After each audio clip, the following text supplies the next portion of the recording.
Being one of the most densely populated cities on the planet, Tokyo is also home to one of the busiest metro systems. One of two metro systems in the Japanese capital, the Tokyo Metro, catered to a mind-boggling 2.7 billion travelers during 2019 alone. And the network can get so busy that the metro employs what are known as oshiya, or passenger pushers, whose job is to shove and cram every last commuter into the carriages and ensure that nobody is caught in the doors. Those with an innocent or benevolent way of thinking will marvel at the sheer magnitude of such a system. But others with much more sinister inclinations see such a high concentration of people and have much more malevolent thoughts. And one of these people was Kyota Hattori, also known as the Japanese Joker.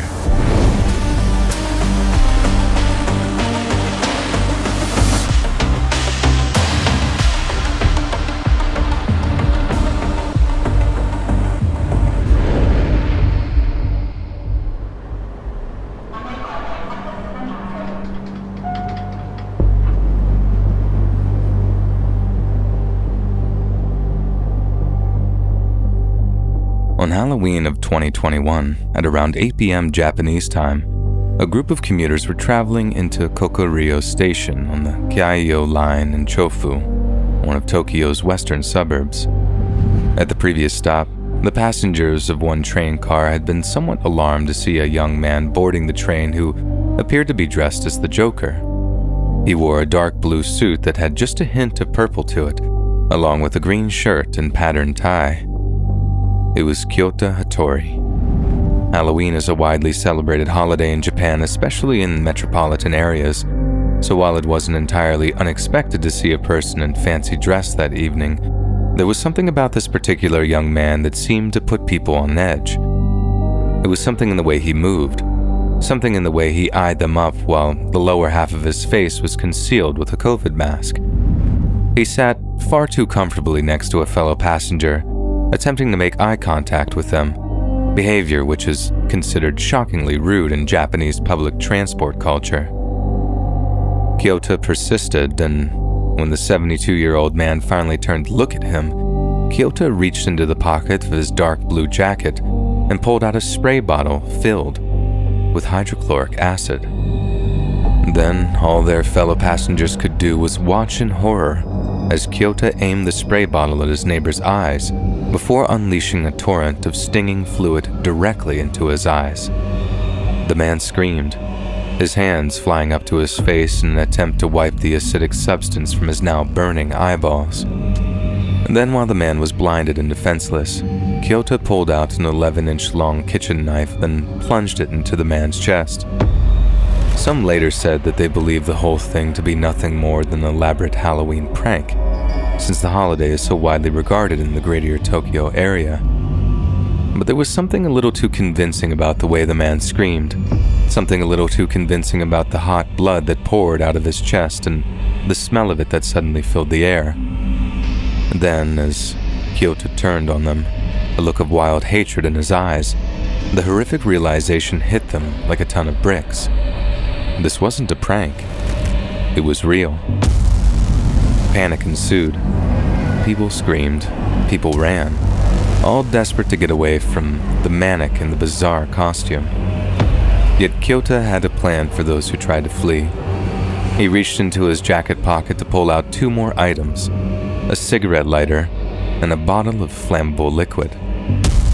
He knew it was highly unlikely that he'd be able to catch and kill everyone in the train, so Kyota racked his brain for a way to kill as many people as possible that was both portable and economic.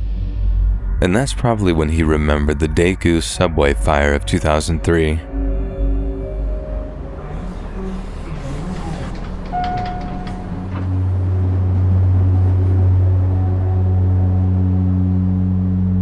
While remaining relatively unknown in the West, the Daegu subway fire is widely regarded as one of the greatest civilian tragedies in contemporary Asian history. Shortly before 10 a.m. on February 18th of 2003, 56-year-old unemployed former taxi driver Kim Dae-han attempted to take his own life by self-immolation aboard the subway train he was traveling on. as it pulled into Jungang-no Station in downtown Daegu, South Korea. The ensuing fire killed just short of 200 people and hospitalized over 150 others. The fire spread so fast that it engulfed 2 whole passenger trains in just over 4 minutes, and remains the single deadliest loss of civilian life in South Korean history. The rebuilt Jungang-no Station features a museum and memorial which commemorates the fire, and the tragedy made headline all over the surrounding region. Given that the 24-year-old Kyota would have been around 5 years old at the time of the fire, there's a good chance he either remembered it or read about it later on in life while tumbling down some morbid Wikipedia rabbit hole. Either way, the fact that Kyota had thought to bring a means of starting a fire shows he wanted to kill hundreds of his fellow passengers, not just the handful he would have gotten with a knife and his homemade pepper spray. So now, instead of facing down a bloodthirsty cosplayer with a blade and a spray bottle full of acid, commuters were now up against something they might not be able to combat: a raging inferno and the choking smoke it would birth.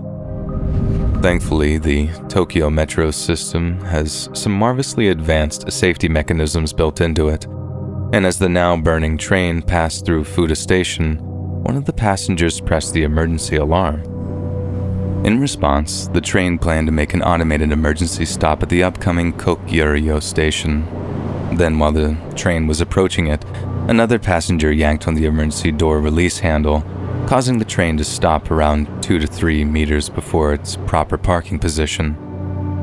As the train was coming to a stop, footage recorded by a passenger showed other passengers fleeing to one end of the train as the fire ignited by the attacker erupted in one of the cars. After the train had come to a stop, passengers opened the train's windows and climbed out to escape. Their quick actions prevented what could have been a huge loss of life. But in the course of this rampage, Kyota managed to stab 17 people before the train finally emptied out, with the man with the chest wound having been rushed to the hospital. However, either via an automatic sprinkler system or the efforts of first responders, the fire on the affected train car was extinguished before it could do any serious damages. Yet instead of attacking more passengers or attempting to flee the scene, Kyota Hattori simply sat down on one of the train seats, took out a pack of cigarettes, and sparked one up. There's even a video of this moment circulating online, one in which Kyota puffs away on the cigarette as if he experienced some kind of post-coital satisfaction while glaring into the camera. After being arrested, Kyota Hattori allegedly told investigating police officers that, much like his Korean arsonist counterpart, his plan had been an elaborate method of taking his own life. He cited employment trouble and fallouts with friends as causing him to spiral into a deep depression. But when he decided to end his own life, he found he didn't have the capacity to go through with it. That's when he discovered that according to Japanese law, he would receive the death penalty if he murdered at least 2 of his fellow citizens. He couldn't hurt himself, but in the pursuit of his own death, he knew he could summon the will to kill others. It was a horrific attack on a group of innocent, defenseless train passengers whose only crime was to be in the wrong place at the wrong time. In the aftermath, many commenters discuss Kyoto's choice of the Joker costume, with some warning that the recent Joaquin Phoenix portrayal had become a beacon for angry, violent young men who seek to unleash their own torment on the world around them. Kyota's case has yet to go to trial, although it's clear that he won't have his death wish fulfilled, as thankfully, all those wounded that day would go on to make full recoveries, even the 72-year-old stab victim who suffered a punctured lung during the attack. It's most likely that Kyota will be condemned to prison, where for a long, long time, he'll be faced with the irrefutable futility and cruelty of his actions.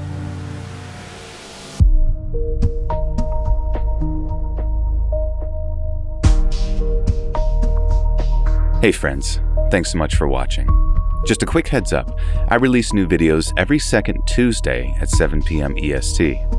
Also, check out my main channel, Let's Read, where you can hear longer compilations of interesting, scary stories just like these. And if you prefer audio only, feel free to check out the Let's Read podcast, located anywhere you listen to podcasts, all linked in the description below. Thanks so much, friends, and I'll see you in the next one.